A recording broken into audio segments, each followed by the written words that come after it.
Hi viewers, இப்போ TNPSC group 1 ப்ரிலிம்ஸ்க்காக தயாராகிட்டு இருக்கவங்களுக்கு Unacademy TNPSC champions league contact பண்ணுறாங்க. அதில் பார்த்தீங்கன்னா, அதாவது டிஎன்சிஎல் ஃபார் குரூப் 1 ப்ரிலிம்ஸ் இது வந்து 3 ஸ்டேஜாக பண்ணுறாங்க. ஃபஸ்ட்டு ஸ்டேஜ் பார்த்தீங்கன்னா general science, history and culture, Indian national movement, aptitude, அப்புறம் யூனிட் 8 இது எல்லாம் சேர்ந்தது முதல் ஸ்டேஜ். இது என்னைக்கு கண்டக்ட் பண்ணுறாங்கன்னு பார்த்தீங்கன்னா 15/11/2020, அதாவது சண்டே, கம்மிங் சண்டே, அதாவது டுமாரோ. அடுத்த ஸ்டேஜ் பார்த்தீங்கன்னா polity, unit 9, economy, geography, current affairs இது எல்லாமே நெக்ஸ்ட் வீக் சண்டே, அதாவது 22/11/2020 கண்டக்ட் பண்ணுறாங்க. இது எல்லாமே பார்த்தீங்கன்னா எவ்ரி மார்னிங் 10 மணிக்கு தான். நம்மளுக்கு லீவ் டேஸ் தான், காலையில் 10 மணிக்கு தான். அதனால் எல்லாருமே இதை யூஸ் பண்ணிக்கிங்க.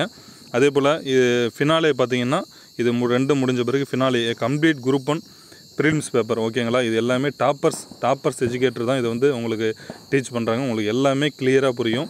இப்போ இந்த அன்அகாடமியில் பார்த்தீங்கன்னா இந்த 1 இயராக சப்ஸ்கிரிப்ஷன் பண்ணவங்க டாப் ரேங்க்குள்ளே நிச்சயம் ஒரு பொசிஷனுக்குள்ளே ஜாப் போயிருக்காங்க. அதனால் எல்லாருமே இதை யூஸ் பண்ணிக்கிங்க. இந்த ஃபினாலே வந்து எப்போ பார்த்தீங்கன்னா 29/11/2020 அது நடக்கும். அதே போல் இப்போ இது உங்களுக்கு இதில் உடனே என்ரோல் பண்ணணும், அதாவது ரெஜிஸ்டர் பண்ணணும் விரும்புனீங்கன்னா டிஸ்கிரிப்ஷனில் வந்து லிங்க் கொடுக்குறேன். உடனடியாக தாமதப்படுத்தாத உடனடியாக இதில் வந்து சேர்ந்துக்குங்க. அதே போல் டெய்லி டெஸ்ட் பேட்சும் போய்ட்டுருக்கு, T20 ஃப்ரீ டெஸ்ட்டு. அதனால் எவ்ரி நைட் 8 PM இந்த டெஸ்ட்டும் போய்ட்டுருக்கு. இதையும் நீங்கள் அட்டன் பண்ணி.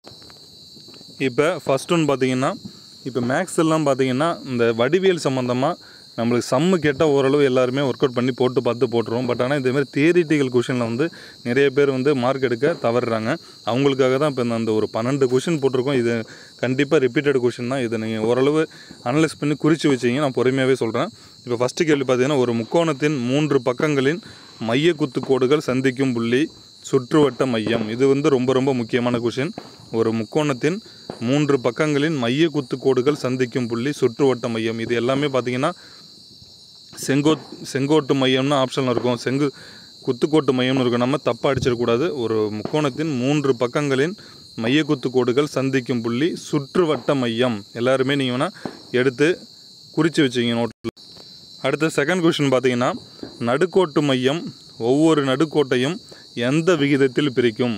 அதாவது 2:1 என்ற விகிதத்தில் தான் பிரிக்கும், ஓகேங்களா. நடுக்கோட்டு மையம் ஒவ்வொரு நடுக்கோட்டையும் எந்த விகிதத்தில் பிரிக்கும்னா 2:1. அடுத்தது 3வது கொஷின் பார்த்தீங்கன்னா, அரைவட்ட துண்டில் அமையும் கோணம். இது வந்து ரொம்ப முக்கியமான கொஷின். அரைவட்ட துண்டில் அமையும் கோணம் செங்கோணம், ஓகேங்களா. இது நல்லா கிளியராக குறித்து வச்சிங்க. அரைவட்டத்தில் அமையும் கோணம் செங்கோணம்னு கொடுப்பாங்க, இல்லைன்னா 90 டிகிரின்னு கொடுப்பாங்க. நீங்கள் ரெண்டில் எந்த ஆப்ஷன் இருக்கோ அடிச்சிக்கலாம்.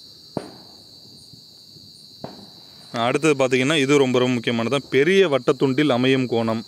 ஏற்கனவே அரைவட்டத்தில் அமையும் கோணம் செங்கோணம்னு பார்த்தோம். பெரிய வட்டத்துண்டில் அமையும் கோணம் வந்து குறுங்கோணம். ஆப்போசிட்டாக நான் போச்சுக்கணும், ஓகேங்களா.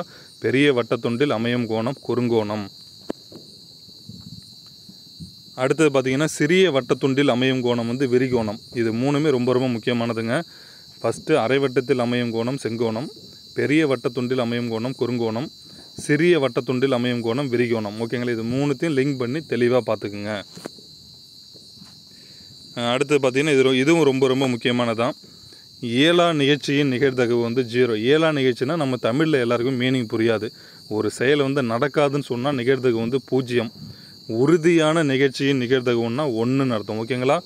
உறுதியான ஒரு நிகழ்ச்சி நடக்கும்னு சொன்னால் 1, ஏலா நிகழ்ச்சிக்கு வந்து 0. இது ரெண்டுத்தையும் ஞாபகம் வச்சிங்க. இப்போ நீங்கள் இந்த நிகழ்தகவுன்னு சொல்லும் போது தான் எனக்கு ஞாபகம் வருது. இப்போ நார்மலாக பார்த்தீங்கன்னா காயின் சுண்டி விடும்போது உங்களுக்கு எல்லாருக்குமே தெரியும். இப்போ காயின் சுண்டி விடும்போது 2 பவர் ஞாபகம் வச்சிங்க, ஓகேங்களா. இது என்னென்னா, இப்போ ஒரு காயினை வந்து 2 முறை சுண்டி விட்டால் எத்தனை வாய்ப்பு கிடைக்குன்னு கேட்பாங்க. அப்போ 2 பவர் 2 முறை சுண்டி விட்டால் மேலே 2 போடுங்க, 2 ஸ்கொயர் பண்ணால் அப்போ 4 வாய்ப்பு கிடைக்கும். காயின்னு சொன்னாலே கீழே 2ன்னு போட்டுடணும். பவரில் தான் எத்தனை முறையோ அதை போட்டுக்கணும். ஏன் அப்படி சொல்கிறேன்னா, ஒரு காயினை சுண்டி விட்டால் 2 சான்ஸ் தான் கிடைக்கும், தலை இல்லைன்னா பூ. அதனால தான் 2ன்னு பவர் பேஸில் போடுறோம். பவரில் உள்ளது வந்து எத்தனை முறை சுண்டுறோமோ அத்தனை முறை போட்டுக்கலாம். நம்மளுக்கு மேக்ஸிமம் 3 முறை தான் கேட்பாங்க. இப்போ வந்து உதாரணம் சொல்கிறோன்னா, ஒரு காயினை வந்து 3 முறை சுண்டி விடும்போது கிடைக்கும் மொத்த நிகழ்வுகளின் எண்ணிக்கைன்னு கேட்டாங்கன்னா 2 பவர் 3ன்னா என்ன வரும்? 8. இவ்வளோ தாங்க, சரிங்களா. இதே போல்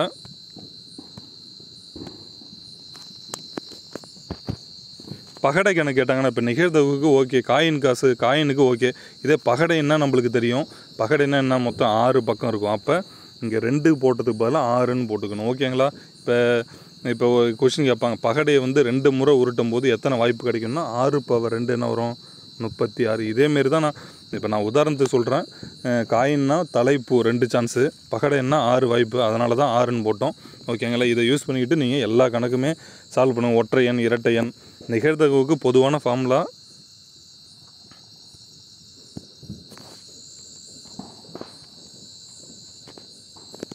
பார்த்தீங்கன்னா அது N of A divided by N of S. N of Sங்கிறது என்ன, மொத்தம். இப்போ ஒரு உதாரணம் சொல்கிறோன்னா, ஒரு காயின் வந்து 3 முறை சுண்டி விட்டா அப்படின்னு கேட்டிருந்தாங்கன்னா கீழே 3 முறைனா 8ன்னு வந்துடும்.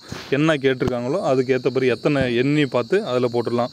இப்போ சீட்டு கேட்டு கணக்கு பார்த்தீங்கன்னா மொத்தம் வந்து 52 சீட்டு இருக்கும். ஓகேங்களா? அதை மட்டும் ஞாபகம் வச்சுட்டா போதும்.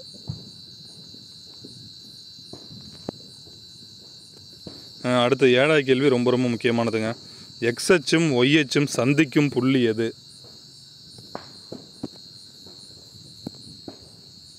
ஓகேங்களா? இப்போ எக்ஸ் அச்சும் ஒய் அச்சும் சந்திக்கும் புள்ளி எல்லாருக்குமே தெரியும். இது வந்து ஆதி புள்ளி 0,0ன்னு கொடுத்துருக்க மாட்டாங்க. ஆதி புள்ளின்னு தான் கொடுத்துருந்தா அந்த ஆப்ஷனை சூஸ் பண்ணுங்கள். அப்படி இல்லைன்னா 0,0. இது வந்து ரொம்ப ரொம்ப முக்கியமானது. எக்ஸ் அச்சும் ஒய் அச்சும் சந்திக்கின்ற புள்ளி 0,0.